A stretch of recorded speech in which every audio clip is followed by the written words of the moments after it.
Hi, this is Donna. Welcome to DD Paper Crafts. In today's video, we're going to be making this gift box. This is a simplified version of the 3 boxes in a box project, which I will link up in the top right hand corner if you haven't seen that one. This particular box is 6 inches long, 3 inches wide and 2 inches high. And the concept is that the 2 ends fold back like so. The lid is undone and then you have access to the gifts inside. It is a very simple project to put together and it would be easy to resize this to any size that you need. So let's put the project together. For a box the same size as mine, which to repeat was 6 inches by 3 inches and 2 inches high, the starting cardstock for the base element of the box will be 7 inches times 10.5 inches. Along the 7-inch side, score at 2 inches and 5 inches. And on the long side, score at 1/4, 2 1/4, 8 1/4, and 10 1/4. For the lid for that tray, you'll need 1 piece, which is 6 inches by 3.5 inches, score at 1/2 inch. We'll start with making the tray and the box, and then we will make the ends of the box. Take your largest element and we're going to fold and burnish along all of the score lines. We're going to form this in the way that we would any other tray style box. I've got the piece in a landscape orientation and I'm going to cut up each of the verticals along this first section up to the horizontal score line.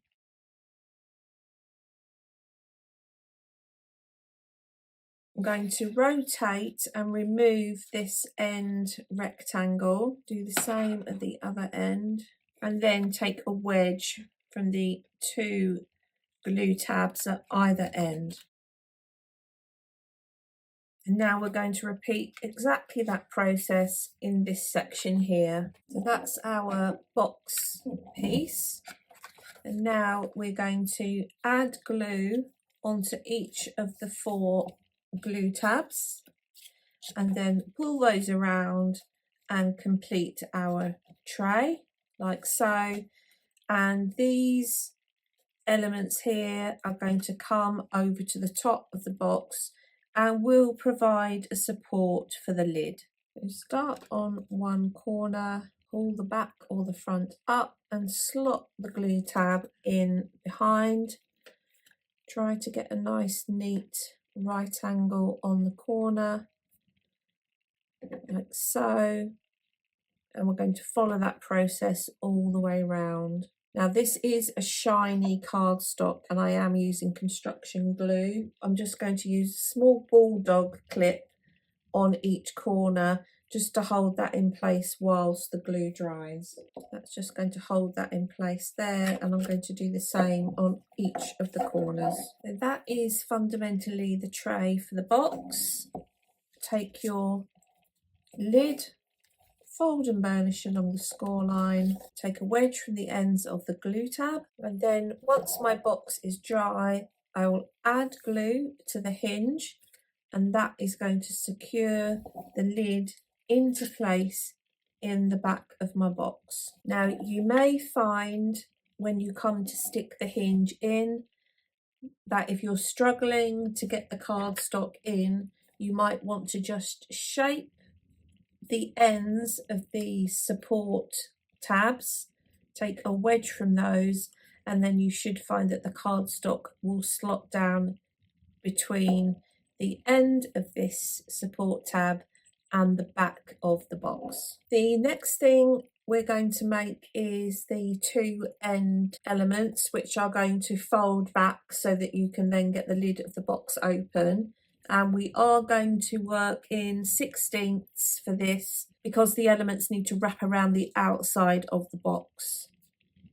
If we work to the full inch, it was too snug, and I also tried it working on 1/8 of an inch and it was too loose and the lid didn't sit down properly. So the starting cardstock is 1/16 of an inch under 7 1/4 inches times 4 5/8 of an inch. You'll need your pencil for this. On the long side, make a pencil mark at the downward notch. So this is this point on my scoreboard here, which represents a 1/16 of an inch. And this is 2 1/16, like so. I'm going to move the cardstock along so the pencil mark is in line with a downward track so that I can then go in and score. I'm going to rotate the cardstock and do exactly the same. Mark at 2 1/16 of an inch, move the pencil mark along to a track and score. I'm going to just get rid of those pencil marks whilst I remember. Rotate to the short side, score at 1/2 an inch, rotate 180 degrees. The 1/2 inch tab is over on the right hand side. Make a pencil mark at 2 1/16 of an inch, move the pencil mark along to a track and score. So I'm going to get rid of that pencil mark there. Then rotate your piece 180 degrees. So we're working on the short side and we've got our 1/2 inch tab on the left.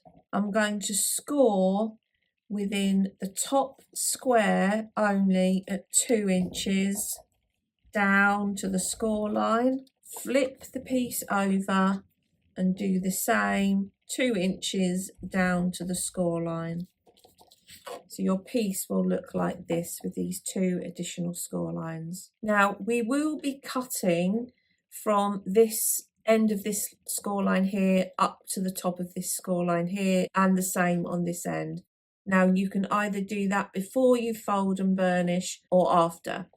Now I'm using quite a thick cardstock. This is around probably a 300 plus cardstock, and I've found that I get a better point to my shaped edges when I've cut them if I fold and burnish first, because I'm then cutting to the score line that I've folded rather than the score line which I think I'm going to fold. Hopefully that all makes sense. So we'll fold and burnish. So I'm going to take my trimmer, but you can use your scissors for this, and I'm going to cut from this point here across to this point here. So I'm taking away the top diagonal of the corner, like so, and then I'm going to do the same in this corner here, like so. So your piece will look like this. Take your scissors, we're going to cut up the first vertical up to the second horizontal, like so. Move along to the next vertical and cut up to the second horizontal, like so. Rotate, we're going to cut along this additional score line to create a glue tab. You can trim it down slightly, it will be slightly over the 1/2 an inch, so I'm just going to cut inside and take a wedge from the ends of that glue tab. Move to the other end and again cut this section away and take a wedge from the end of the glue tab. And then I'm going to take a wedge from the ends of the glue tab which is left at the bottom. So that's our lifting end piece. So we'll glue this together. I'm going to add glue onto these glue tabs here, and then we're going to pull this around and under so we get our piece looking like this. Do the same on the other side, get that all sitting square. So you'll do that twice and you'll end up with 2 pieces which look like this. So we can now attach these to our box. Let's turn my box upside down, slide the end in. You should find that the ends that we've just made fit nice and snugly. I'm going to add glue onto here and add it to the base of the box. And then, of course, if you want to add another piece of cardstock or pattern paper over the top to cover those glue tabs, you can. Obviously, mine are quite evident because I've chosen to use different colour cardstock for the ends. I'm going to add my glue like so. Make sure your box is fitting snug inside the end. Fold that over and secure that into place. And then do the same with this end. I'm going to sit the end of my box. So I've got my piece in this orientation, sit my box in, push it together and pull the base tab over. Once that's fully secure, you can flip the box back. You can see that the ends are keeping the lid in place, and these will fold back and you can then access the box. So that is fundamentally the box made, and now that is ready for decoration and adding any extra closure that you might want to add in this section here. So here's my finished decorated box. You can see I've only added pattern paper onto the outer corners, but there would have been room to add another layer of pattern paper on the outside of the main box if I'd wanted. I'll give you the sizes of the pattern paper I'd used on the outer pieces. There were 4 pieces which were 2 3/4 times 1 3/4, and then I cut 2 squares which were 1 3/4 by 1 3/4 and cut those diagonally, and they gave me the triangles for the side sections. I chose not to add another piece of cardstock onto the base, so my ends come away like so. In terms of my closure, I have a butterfly on the top. This was a cut and emboss folder that I had, and a piece of ribbon that runs from about here all the way round and stops at the front edge here. Between the ribbon and on the back of this butterfly, there is a small magnet.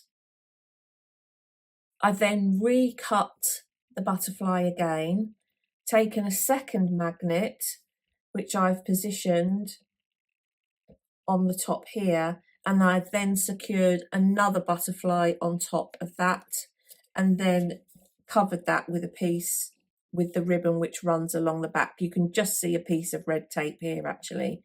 So there is a magnet under here, underneath this butterfly on top of the ribbon, and a corresponding magnet underneath this butterfly between the paper and the ribbon. And that just then meets over the top and keeps that box in place. And I thought that was quite an effective closure. And because I've used pattern paper, I can still take the ends off if I want that to be the route of opening the box. So you take the ends and then undo this. Alternatively, you can do it the other way so that you take this and then take the ends off. So there we have today's project. I hope you've enjoyed today's video. If you haven't done so already, please consider subscribing to the channel. And until next time, thanks for watching.